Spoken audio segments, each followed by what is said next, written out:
fair share of possible demands that have now been kept forth by other BJP allies or partners in the NDA. Of course, there is the JDS as well. JDS previously saying that they are happy to be a part of the NDA now seem to be also setting forth their choice of what cabinet berth that they are also seeking. As far as H.D. Kumaraswamy is concerned, a handsome win for him. He is now suggesting that the agriculture portfolio be given to him, but they haven't so far placed any specific demand, but they are hopeful of getting at least one cabinet berth. So this is all the information through sources that we are picking up, because this is the return of the coalition Sarkar, and this time around when it comes to the partners, they have also another big and important role to play when it comes to staking claim to form the government. They have this opportunity now to work alongside Prime Minister Narendra Modi, and everyone knows that he is a hard taskmaster. So, of course, they will be part of the Modi Sarkar 3.0, but it remains to be seen if this is the kind of negotiation or demands that they kept forth.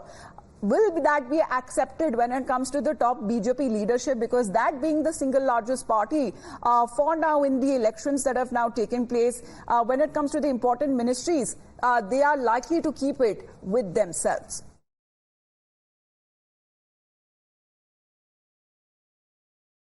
So such has been as far as sources have been suggesting, as we've giving you a backdrop of possibly when it comes to the demands that are being kept forth. Of course, yesterday, the Samarthan Patra or the support letter in the name of Narendra Modi, as they repose their faith in him and in his leadership. He was unanimously chosen as the alliance leader, and it was very interesting to see those pictures that came in, because Narendra Modi, who was sitting in the center, to his left, it was both the important alliance partner, and that was Nitish Kumar and also Chandrababu Naidu, all of them who have said that they will be a part of the NDA Sarkar, part of Modi Sarkar 3.0. But there is also certain confusion that has been created by a narrowed gap between the Lok Sabha tallies of NDA and India bloc that is now slowly dying down.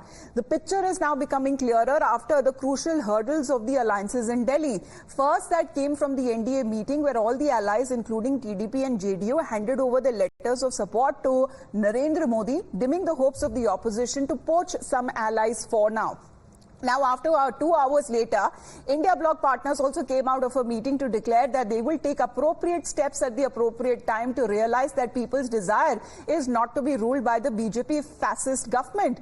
Congress leader and Congress party president Mallikarjun Kharge said that for now they will be sitting in the opposition benches, but they will continue to resist the rule of BJP, and of course they do not have the required numbers to form the government.